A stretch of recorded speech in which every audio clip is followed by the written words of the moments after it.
گیری کرتے ہیں اور یہ لوگ جو قوم کے رہبر بنتے ہیں وہ غریبوں کو لوٹ لیتے ہیں اور ان کو ڈکال لینے کا موقع نہیں ملتا ہے۔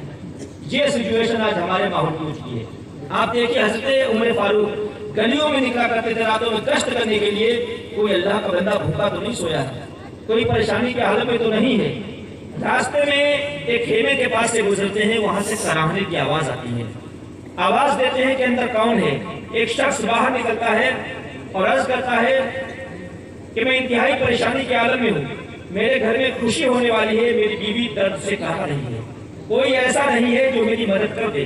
حضرت عمر فاروق رضی اللہ تعالیٰ اپنے گھر آتے ہیں اور اپنی بیوی حضرت ام کلثوم کو لے کر کے اس کے خیمے کے اندر داخل کر دیتے ہیں۔ حضرت ام کلثوم اس شخص کی بیوی کی خدمت کرتی ہیں، اور جب بچے کی پیدائش ہو جاتی ہے تو حضرت ام کلثوم کہتی ہیں اے امیر المؤمنین مبارک ہو اس شخص کے یہاں اللہ نے بچہ عطا فرمایا ہے۔ تو وہ انسان جو جانتا نہیں تھا حضرت عمر فاروق کو، جب اندر سے امیر المؤمنین کی آواز آتی ہے وہ انسان چونک جاتا ہے اور حضرت کے قدموں پہ گر جاتا ہے، کہتا حضور ہم کو معاف کر دیجئے، میں جانتا نہیں تھا کہ آپ حضرت عمر فاروق رضی اللہ تعالیٰ عنہ ہیں، آپ ہی خلیفہ ہیں۔ تو آپ نے فرمایا کہ اس میں معافی مانگنے کی کوئی ضرورت نہیں ہے، میں اللہ تبارک و تعالیٰ کی طرف سے خلیفہ مقرر کیا گیا ہوں، میری ذمہ داری ہے کہ ہر غریب کے درد کو اپنا درد سمجھے، ہر مصیبت زدہ کی مصیبت کو اپنی مصیبت سمجھے۔ میں نے تو اپنی ذمہ داری پوری کی ہے اور صبح تو میرے پاس آ جانا، میں اس کے لیے وظیفہ مقرر کر دوں گا۔ چنانچہ وہ انسان صبح جاتا ہے، حضرت عمر فاروق اس بچے کا بھی وظیفہ مقرر کر دیتے ہیں۔ تو یہ شان تھی بھلائیاں کرنے کی، نیکیاں کرنے کی۔ میرے دوستو عزیز ساتھیوں، کوئی بھی آپ اچھا کام کریں گے کبھی بھی وہ آپ کا کام برباد نہیں ہو سکتا ہے۔ آپ دنیا میں دیکھ لیجئے کیسے کیسے انسانوں کی زندگیوں میں اتار چڑھاؤ آتے رہتے ہیں۔ آپ کو خوب یاد ہوگا 20 سال پہلے 25 سال پہلے جو انسان گندے کام کرتے تھے، بے ایمانیاں کرتے تھے، خیانتیں کرتے تھے، آج وہ کس پوزیشن میں ہیں، اور جنہوں نے ہمیشہ سچائی کا دامن تھامے رکھا، اگرچہ ان کے پاس پیسہ کم ہے پر اللہ نے ان کو سکون دیا ہوا ہے۔ جو گاڑیوں میں چلنے والوں کو اور اے سی میں سونے والوں کو وہ سکون میسر نہیں ہوتا ہے۔ ٹھیلا کھینچنے والے دن بھر ٹھیلا کھینچتے ہیں، نمازیں پڑھتے ہیں اور رات میں اپنے گھر چادر تان کے سو جاتے ہیں۔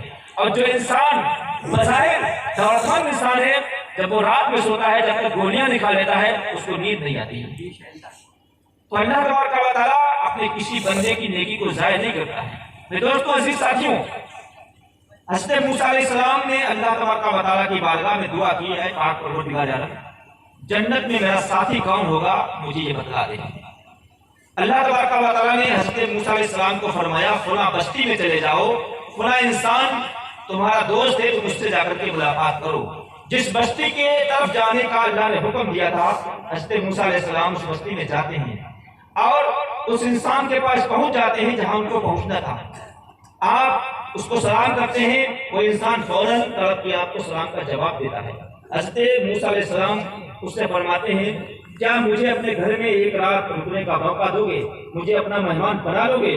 تو وہ شخص کہتا ہے یقیناً میں آپ کو جانتا نہیں ہوں کہ آپ کون ہیں، آپ ہمارے گھر میں نہیں، آپ ہمارے مہمان ہیں۔ انہوں نے کیا دیکھا کہ وہ شخص جس کے گھر میں آپ ٹھہرے ہوئے تھے اس کے بوڑھے باپ تھے، انتہائی ضعیف باپ تھے۔ اس نے اپنے باپ کو شام میں نہلایا دھلایا، بہترین کپڑے پہنائے اور اس کے بعد کھانا بنایا۔ اتنے بڑھاپے کے عالم میں پہنچ چکے تھے کہ دانتوں سے کھانا چبا نہیں سکتے تھے۔ اب وہ انسان اپنے دانتوں سے روٹی کو چباتا ہے اور اپنے بوڑھے باپ کے منہ میں ڈالتا ہے، جس سے اس کے بوڑھے باپ کا پیٹ بھرتا ہے۔ جب کھانا کھا چکے اس کے باپ، تو باپ نے دعا کیا ہے میرے پاک پروردگار عالم میں اپنے بیٹے سے راضی ہوں اور تو میرے بیٹے کو جنت میں حضرت موسیٰ علیہ السلام کا ساتھ نصیب فرما۔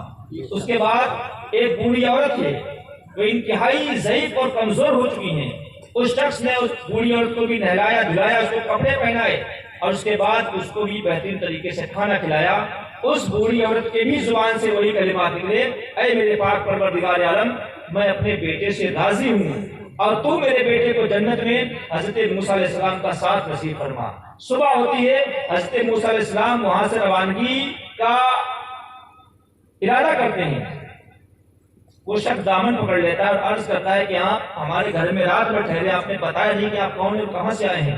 تو حضرت موسیٰ علیہ السلام نے فرمایا کہ میں نے تیرا ماں باپ کے ساتھ سلوک دیکھا، تیرے ماں باپ نے رات دعائیں کی تھی کہ میرے بیٹے کو جنت میں موسیٰ علیہ السلام کا ساتھ نصیب فرما، تیری ماں اور تیرے باپ کی دعائیں قبول ہو چکی ہیں، جنت کے اندر تو میرا ساتھی ہے اور وہی پیغمبر موسیٰ علیہ السلام۔ وہ انسان آپ کے قدم چوم لیتا ہے اور قدم چومنے کے بعد اللہ تبارک و تعالیٰ سے دعا کرتا ہے، مولا جب تو نے مجھے اتنی بڑی سعادت مندی تیری دی ہے تو مجھ کو جلد اپنے پاس بلا لے۔ قدموں میں وہی دم توڑ دیتا ہے اور وہ انسان اللہ کا پیارا ہو جاتا ہے۔ تیرے کشتوں کو موت آئی تو کیسی باوقار آئی، ادھر ہونٹوں سے دم نکلا، صدائے زندہ باد آئی۔ تو یہ دیکھیے آپ، ماں باپ کے ساتھ نیکی کرنے کا صلہ کیا ملا۔ میں کہتا ہوں انسان کو دنیا کی حکومت مل جائے یہ کوئی بڑی بات نہیں ہے، اگر اس کو انسان کو کسی نبی کا جنت کے ساتھ مل جائے یہ اس کے لیے بڑی سعادت بننی ہے۔ تو اپنے ماں باپ کے ساتھ اچھا سلوک کیجئے، ان کی دیکھ بھال کیجئے، اور صرف یہ نہیں کہ جب دنیا سے چلے گئے تو فاتحہ میں سب کچھ ہے، کوئی فروٹ نہیں چھوٹا ہے، کوئی کھانا نہیں چھوٹا ہے، کوئی نہیں چھوٹا، سب انتظام کر دیتے ہو، اور جب تک ماں باپ زندہ رہتے ہیں نہ ان کے کھانے کا بندوبست، نہ پہننے کا بندوبست، نہ لیٹنے کا بندوبست۔ ارے کچھ تو ایسے انسان ہیں کتنی برائیاں پائی جاتی ہیں، پوری زندگی کبھی دیکھنے نہیں جاتے ہیں ماں باپ کو، دادی دادا کو، لیکن جب مر جاتے ہیں تو فاتحہ ٹائم نہیں چھوڑتے ہیں۔ تو یہ غلط چیزیں ہیں، آپ زندگی میں ان کا ساتھ دیجئے، یہ فرض ہے۔ فاتحہ تو مستحب چیزیں ہیں، آپ فرض کو چھوڑے جا رہے ہیں اور مستحب چیزوں کے پیچھے آپ بھاگتے چلے جا رہے ہیں۔ جب تک آپ کے ذمہ فرض باقی ہیں آپ کے مستحب کی کوئی قیمت ہے ہی نہیں، پہلے اپنے فرائض کی ادائیگی آپ کیجیے۔ تو یہ چند باتیں تھیں کہ میں نے آپ کو بتا دیا۔ آج کی رات بڑی مبارک رات ہے، اس رات کے اندر آپ اچھے کام کیجیے، نمازیں پڑھیے گا۔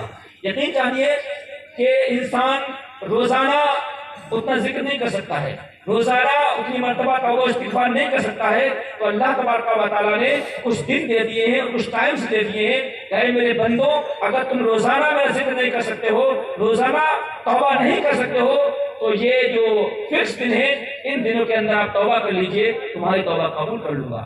شب بارات ہے، معراج کی رات بھی ہے، لیلۃ القدر بھی ہے، یہ وہ ٹائم ہے جن کے اندر اللہ کی خاص رحمت ہوتی ہے جو اپنے بندوں کو پکار رہی ہوتی ہے۔ یہ بندوں کی بد نصیبی ہے کہ رب کی رحمت کو آواز دے اور آپ اللہ تبارک و تعالیٰ کی رحمت سے دور ہیں۔